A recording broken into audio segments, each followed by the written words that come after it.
সৃজনী class 10-এর first unit টেস্টের result বেরোনোর পরের দিন নতুন ব্যাগ নিয়ে চোখে সানগ্লাস পরে এবং কানে সোনার কানের দুল পরে স্কুলে যায়, যা দেখে সবাই খুবই অবাক হয়ে যায়।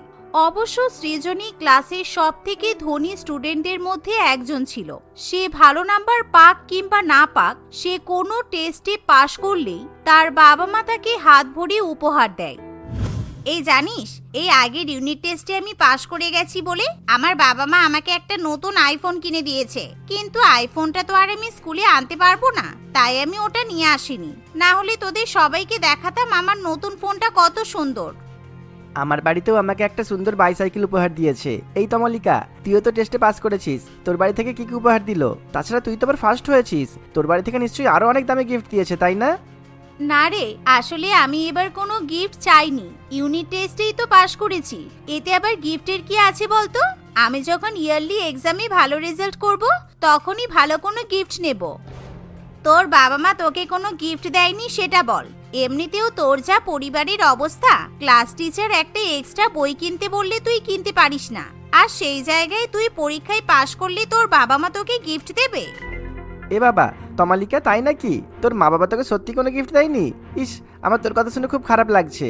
আমি যদি তোর মতো মার্কস পেতাম তাহলে আমার বাড়ি থেকে আমি যে কি গিফট চাইতাম সে বলে বোঝাতে পারবো না। বন্ধু বান্ধবীদের মুখে এমন কথা শুনে তমালিকার ভীষণই মন খারাপ করে, কারণ সত্যিই তার পরিবারের অবস্থা খুব একটা ভালো ছিল না। তমালিকার বাবা অনেক কষ্ট করে তার পড়াশোনার খরচ চালায়, তাই তমালিকা যদি ক্লাসে প্রথমও হয় তবুও সে সেরকম কোনো উপহার পায় না। গতকাল ইউনিট টেস্টে প্রথম হওয়ার খবরটা তমালিকা যখন তার মাকে জানায় তখন, এই ইউনিট টেস্টে প্রথম হয়ে কিছুই হবে না, ফাইনাল পরীক্ষাতে তোকে ফার্স্ট হতে হবে। তবে তুই যখন ফার্স্ট হয়েছিস, কালকে আমি ফেরার সময় তোর জন্য নতুন বই খাতা আর পেন কিনে আনবো। তুই তো বই খাতা আর পেন খুব ভালোবাসিস। মা, আমাকে তো বই খাতা তুমি কিনে দেবেই, তবে আমাকে অন্য কোনো উপহার দেবে না? প্রত্যেক পরীক্ষা শেষে আমার ক্লাসমেটদের বাবা মা কত ভালো ভালো উপহার দেয়। কালকে স্কুলে গেলে ওরা আমাকে জিজ্ঞাসা করবে আমার বাবা মা আমাকে কি উপহার দিয়েছে, আমি তখন কি বলবো? তুই তো জানিস আমাদের পরিবারের অবস্থা কেমন। আজকে না হয় বাড়ি ফেরার সময় তোর জন্য আমি একটা চকলেট কেক কিনে আনবো। শুনেছি সবাই নাকি শুভ দিনে চকলেটের কেক কাটে। মায়ের মুখে এমন কথা শুনে তমালিকার আর কিছু বলার থাকে না।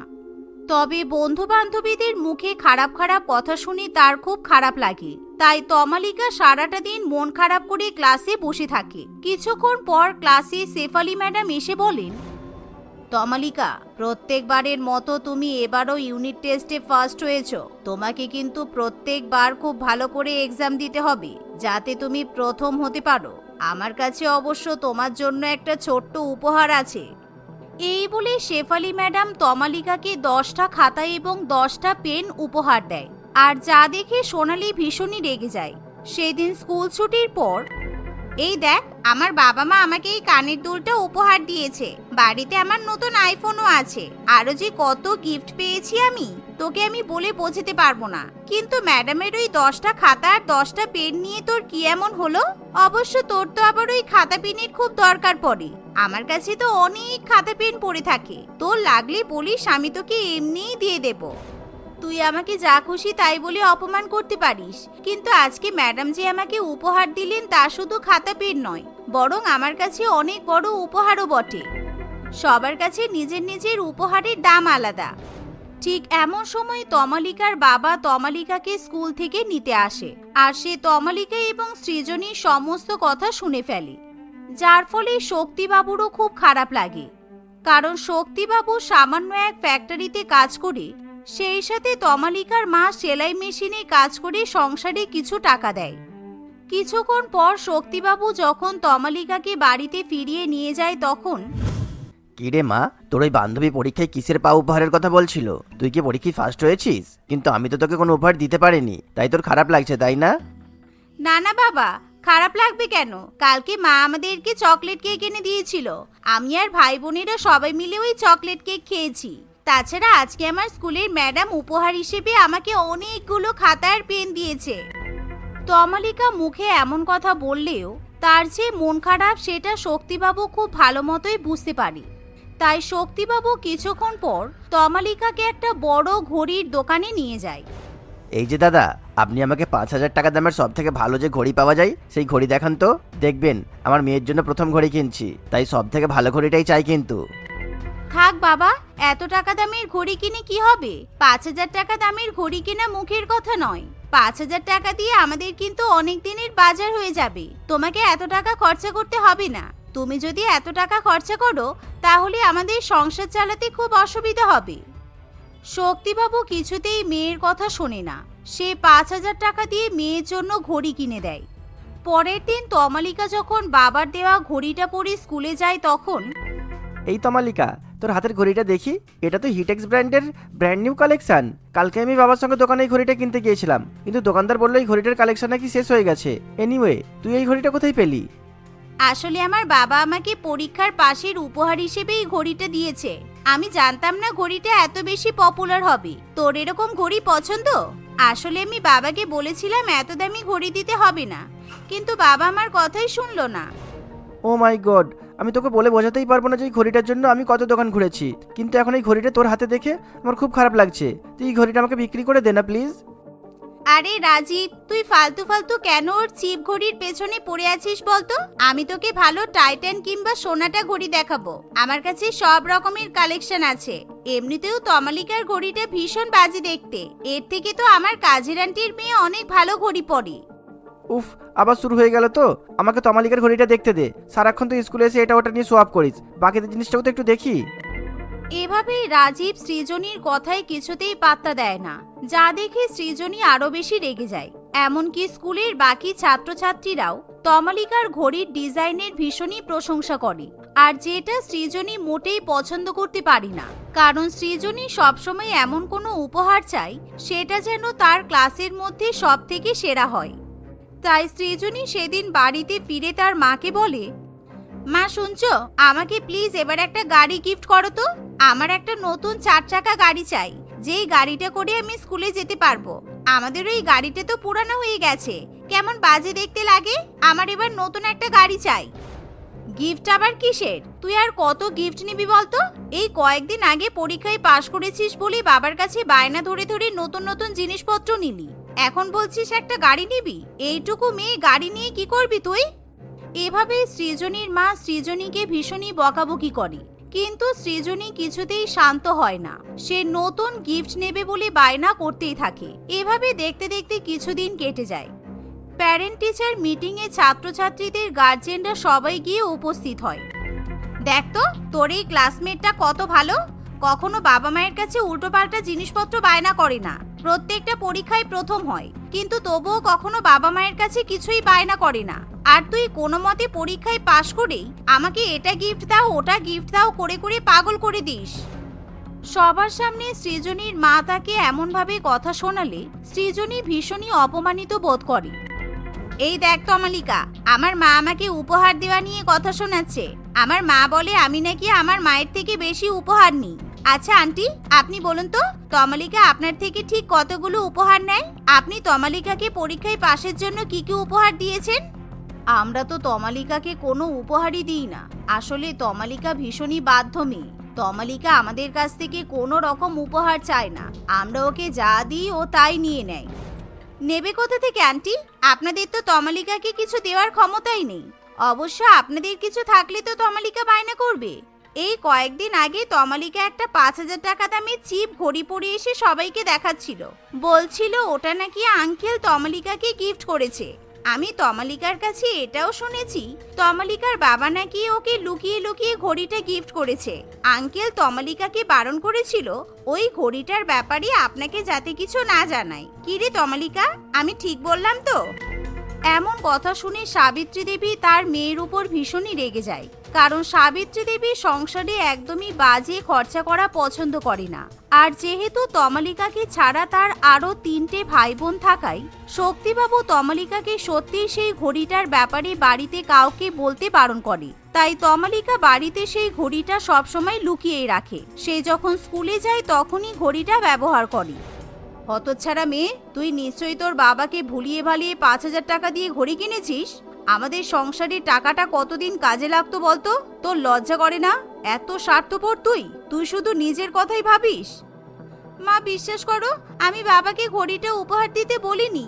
বাবা নিজেই আমাকে যেচে পড়ি ঘড়িটা দিয়েছে। আর বাবাই তো বললো আমি যাতে তোমাকে কিংবা ভাই বোনকে ঘড়িটা না দেখাই। মায়ের এমন ব্যবহারে তমালিকার ভীষণই মন খারাপ করে। দেখতে দেখতে এভাবে কয়েক মাস কেটে যায়। তমালিকা মন দিয়ে পড়াশোনা করে। সে জেলার মধ্যে প্রথম হয়ে 10,000 টাকা বৃত্তি পায়। সেই 10,000 টাকা পাওয়ার পর তমালিকা তার মায়ের হাতে তুলে দিয়ে বলে, এই নাও মা, আমি মাধ্যমিক পরীক্ষায় পাশ করেছি। সেই পাশের উপহার আমি তোমার হাতে তুলে দিলাম। আমি 5,000 টাকার ঘড়ি নিয়েছিলাম বলে তুমি আমাকে খুব মেরেছিলে, কিন্তু আজকে তুমি এই 10,000 টাকা নিয়ে যা খুশি তাই করতে পারো। তমালিকার মুখে এমন কথা শুনে সাবিত্রী দেবীর খুবই খারাপ লাগে। তুই আমাকে ক্ষমা করে দে মা, তোর সাথে ওরকম ব্যবহার করা আমার মোটেই উচিত হয়নি। আমি 10,000 টাকা খরচা করব না। আমি আমার আরো বেশ কিছু টাকা দিয়ে তোকে এবার একটা স্কুটি কিনে দেব, যাতে তোকে কষ্ট করে হেঁটে হেঁটে অত দূরে স্কুলে যেতে না হয়। তুই স্কুটি করেই এবার থেকে স্কুলে যাবি। এমন কথা শুনে তমালিকা আনন্দে আত্মহারা হয়ে ওঠে। অন্যদিকে সৃজনী মাধ্যমিক পরীক্ষায় টেনে টুনে পাশ করে। তাই এবার আর তার বাবা মা রেগে গিয়ে তাকে কোনো উপহার দেয় না, বরঞ্চ সৃজনীর বাবা মা তাকে কোনো উপহার দেওয়াই বন্ধ করে দেয়। গভীর রাতে চন্দ্রিমার ঘুম আসছিল না। সে বারে বারে এদিক ওদিক করছিল। ঠিক তখনই সে তার বন্ধু মোনালিসাকে ফোন করে। এই শয়তান, একবার তো ফোনটা তোল। একবার ফোন তুললে না তোর কুম্ভকরণ সাজা বের করে দেব। Pick up please, pick up. Hello, হ্যাঁ বল, কে মারা গেছে যে এত রাতে তুই ফোন করেছিস? বলি বাড়ির সব খবর ভালো তো? কেউ মারা যায়নি, তবে কোনোদিন তুই আমার সামনে এলে মার খেয়ে মারা যেতেও পারিস। আচ্ছা, তোর কি কান নেই নাকি? আমি কতবার ফোন করেছি বলতো? হ্যাঁ, আমি ঘুমালেও তো দেখতে পাই, তাই না? আর শোন, আমি রাত্রিবেলায় তো ঘুমাচ্ছি, তাতেও আমি দোষ করে ফেললাম। এবার বেশি গরম না দেখিয়ে আসল কথাটা বলতো, কি বলবি? তোর কি মনীষের সঙ্গে কোনো ঝামেলা হয়েছে? ইস, ছিছি, এ তুই কি কথা বলছিস? তুই তো জানিস মনীষ আমার কত খেয়াল রাখে। ওর সঙ্গে ঝগড়া হতে যাবে কেন? ও তো এই বিষয়ে কিছুই জানে না, ও তো ঘুমাচ্ছে। আসলে আমার ওরিও শেক খাওয়ার খুব ইচ্ছে করছে। সেদিন তোর মা ওরিও বিস্কুট দিয়ে আমাকে ওরিও শেক বানিয়ে খাইয়েছিল না, ওটা কিভাবে বানাতে হয় একবার বলবি রে? চন্দ্রিমার কথা শুনে মোনালিসা চমকে ওঠে। আসলে মোনালিসা চন্দ্রিমার একমাত্র বন্ধু ছিল। কয়েক মাস আগেই চন্দ্রিমার মনীষের সঙ্গে বিয়ে হয়েছিল। চন্দ্রিমা ও মোনালিসার বন্ধুত্ব এতটাই গাঢ় ছিল যে বিয়ের পরও চন্দ্রিমা মোনালিসাকে প্রতিদিন ফোন করত। তাই সেদিন রাত্রে চন্দ্রিমা হয়তো কোনো সমস্যায় পড়েছে এটাই সে ভেবেছিল। কিন্তু এত রাতে সে এরকম অযৌক্তিক আবদার করবে মোনালিসা সেটা স্বপ্নেও ভাবতে পারেনি। হ্যাঁ রে, তুই আমার সঙ্গে কিসের বদলা নিচ্ছিস রে ভাই? এত রাতে এই কথাটা জিজ্ঞাসা করার জন্য ফোন করলি? এটা তো কালকে সকালেও জিজ্ঞাসা করতে পারতিস তুই, তাহলে অ্যাটলিস্ট আমার ঘুমটা নষ্ট হতো না। আরে পেতনি, তোকে জ্বালানোর জন্য আমি ফোন করিনি, বুঝেছিস? আসলে আমি খুব সমস্যায় আছি। সবাই আমাকে ভালোবাসে, কিন্তু আমি কাকে বলি বলতো যে আমি ওরিও বিস্কুট পাগল? আর এখানে বিস্কুটের কথা বললে সবাই হাসে। তাই আমি ভেবেছি যে ওরিও বিস্কুট দিয়ে ওরিও শেক তৈরি করে সবাইকে খাইয়ে খাইয়ে পাগল করে দেব, তাহলে আমিও সবার মনে জায়গা তৈরি করতে পারবো। না, আইডিয়াটা খারাপ নয়, তবে পদ্ধতিটা ভীষণ খারাপ। এখন তো মায়ের কাছে যাওয়া সম্ভব নয়, আর গেলেও হয়তো কিলচড় মারবে, না হলে পাগল ভেবে হসপিটালে ভর্তি করে দিয়ে আসবে। তুই বরং এক কাজ কর, কিছু দুধ নে আর 1 প্যাকেট ওরিও বিস্কুট নিবি, ওগুলোকে মিক্সার গ্রাইন্ডারে দিয়ে মিক্স করবি, আর চিনি। এই, তুই আবার কথা বলতে বলতে কোথায় গেলি? পুরো কথাটা বলে যা। তোর অর্ধেক জ্ঞান আমাকে তো মুশকিলে ফেলে দিল। যা, এই কুম্ভকরণের নাতি তো মনে হয় ঘুমিয়ে পড়েছে। দেখি যতটুকু শুনেছি তাতে কোনো কাজ হয় কিনা।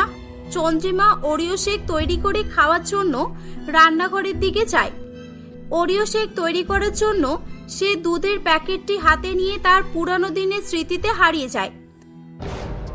বেশ কয়েক মাস আগের ঘটনা, যখন চন্দ্রিমার বিয়ে হয়নি, আর সে ওরিও বিস্কুট খেতে খুবই ভালোবাসতো। তাই তার মা মীরা দেবী সবসময় আলাদা করে ওরিও বিস্কুট কিনে রাখত। চন্দ্রিমা তার মা মীরা দেবী এবং এক ভাই সুরেশের সঙ্গে বাস করত।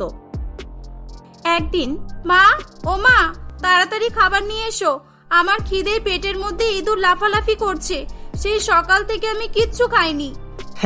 তাই ইঁদুর যখন এতই লাফালাফি করছে, তাহলে ইঁদুর মারা বিষ খেয়ে নে না, তাহলেই তোরা ঠান্ডা হয়ে যাবে, তাই না? আর তুইও তাহলে প্রতিদিনের ঝামেলা থেকে মুক্তি পাবি। ও মা, দেখো না সুরেশ কি বলছে, তোমার মেয়েকে বিষ খেতে বলছে। বলি, তুই ভাই নাকি কসাই বলতো? তোর কি বোনের প্রতি একটুও মায়া নেই? আমি তোর মতো রাক্ষস নই, বুঝেছিস? তুই তো 10 রকমের জিনিস দিলেই খেয়ে নিবি। আমার তো শুধুমাত্র একটাই পছন্দ, আর সেটা হলো ওরিও বিস্কুট। তারা দুজনে এভাবেই ঝগড়া করছিল। ঠিক তখনই মীরা দেবী হাতে করে কিছু খাবার নিয়ে আসে। এই তোরে চুপ কর, তোদের আর ঝগড়া করতে হবে না।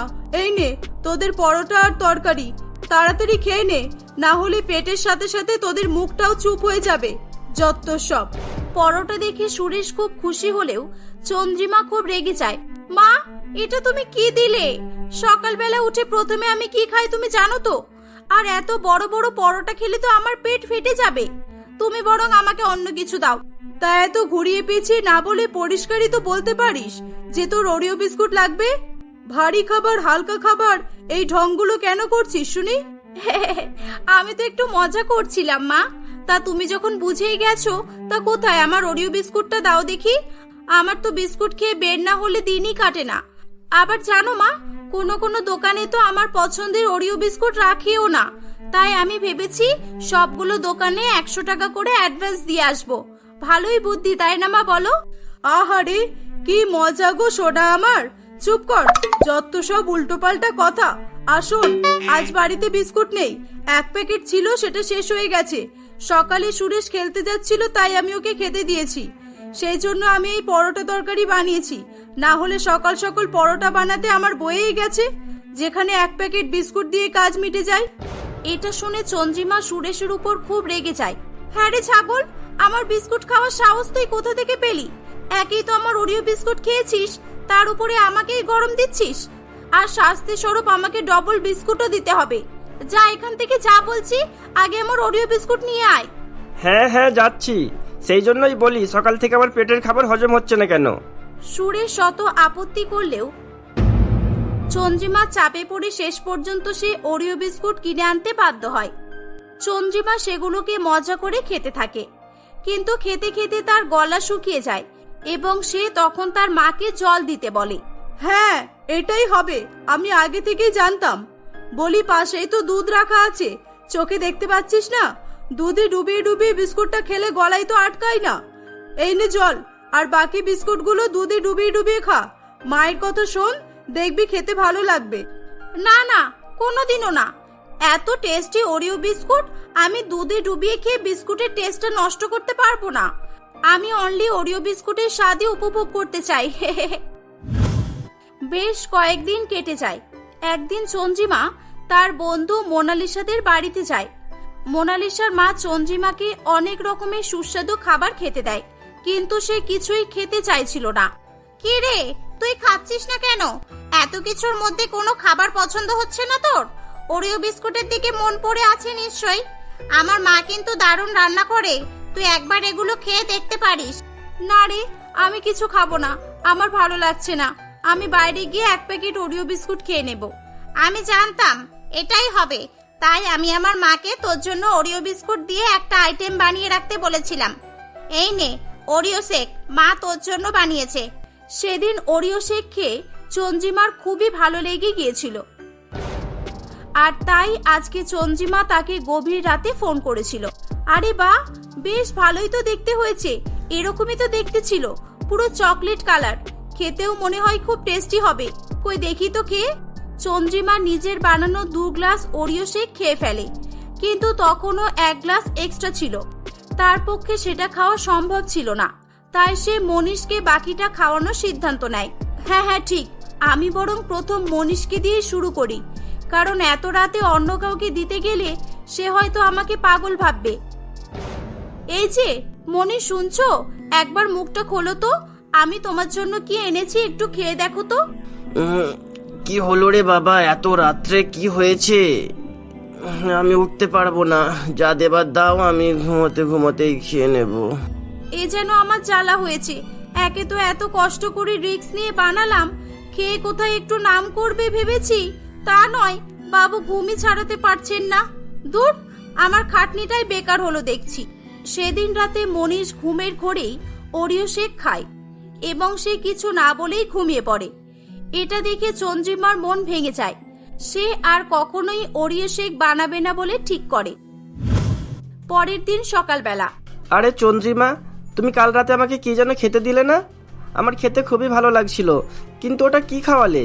সকালে তো মনেই করতে পারছি না। তুমি আমাকে আজ আবারও ওটা বানিয়ে খাওয়াতে পারবে প্লিজ? না, পারবো না। আর ওটা কোনো বিষ ছিল না, ওটা ভালো খাবারই ছিল। কিন্তু তুমি শুনে কি করবে? তোমার তো ঘুমটাই আগে, তাই না? না হলে কাল রাতে একবারও তো চোখটা খুলতে পারতে। কেমন হয়েছে একবার বলতে পারতে তো। সেটাই তো, কাল ঘুমাতে ঘুমাতে ওরিও শেক খেয়েছিলাম, আর আজ জেগে জেগে খাবো। তাহলে কেমন টেস্ট হয়েছে ভালোভাবেই তার প্রশংসা করতে পারবো, কি বলো, তাই না? এই নাও, তোমার ওরিও শেক তৈরির সমস্ত কিছু নিয়ে এসেছি। এগুলো দিয়ে ফটাফট ওরিও শেক বানিয়ে ফেলো। আজ শুধু আমি নয়, বাড়ির সকলেই তোমার ওরিও শেক খাবে। মনীষের মুখে এরকম কথা শুনে চন্দ্রিমা খুবই খুশি হয়। মনীষ তাকে এটাও জানায় যে সে চাইলে এমনিও ওরিও বিস্কুট খেতে পারে। চন্দ্রিমা তার ইচ্ছা মতোই মাঝে মধ্যে ওরিও বিস্কুট অথবা ওরিও শেক বানিয়ে খেত। এভাবেই তারা হাসি খুশি বসবাস করতে থাকে।